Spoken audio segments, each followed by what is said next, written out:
Hello po mga kasiklista, magandang araw po sa inyong lahat at nandito po tayo ngayon nasa area po ni Pastor Rodrigo Cabaya and Ma'am Medalina Cabaya. Nandito tayo ngayon sa continuation natin videos, RM Farm, located at Barangay Bukari, Leon, Iloilo. May mga tanim silang kawayan, may mga nyug, may pato.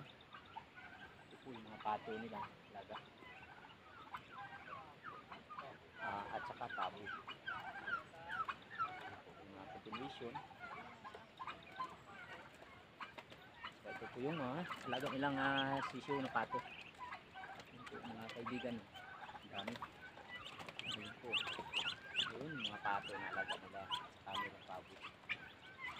Kaya supportan po natin, bisitahin po natin ang R&M Farm. Owned and managed by Pastor Rodrigo Cabaya and Ma'am Medalina Cabaya.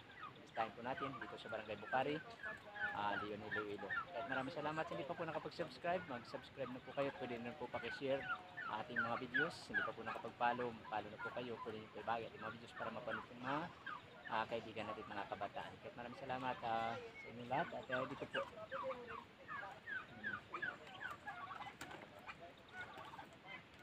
dami yun. Gutom na.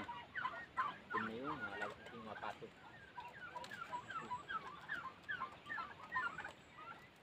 Lagot na yung pato. Mga pabo. Double purpose. So, meron na, hindi na sila problema sa kanilang kulungan kasi meron sarili at kapakainan. Meron tanim na kawayan, tapos may nyug.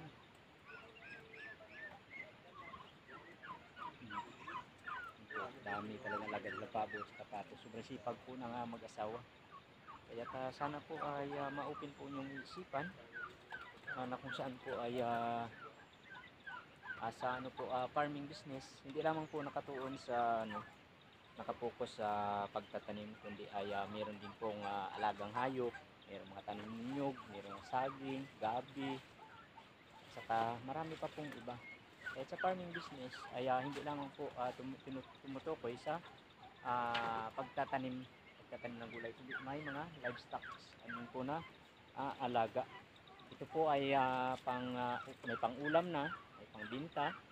Saka pag may mga occasions like joint fellowship, Thanksgiving, at saka mga other occasions, hindi na po sila bumibili.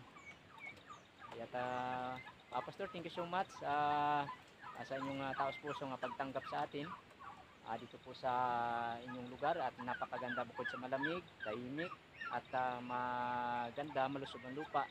At dito po ay na-amaze kami na kung saan andun kami natuto sa 3 D. Ang una ay dedication, discipline, and destinations. Kaya maraming salamat po sa inyong lahat. Yun pala ang tinatawag ni yun ang pala ang pinakaki ni Pastor Rodrigo, yung tinatawag pala na 3D.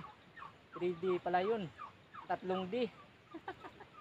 Kaya maraming salamat po sa inyong lahat. Tapos yung mga niya, yung mga tae ng pabo, pato, kaya pwede rin pong gawing napataba sa ating mga tanim. Pabo. Pabo. Pato. Grabe. Ano talaga.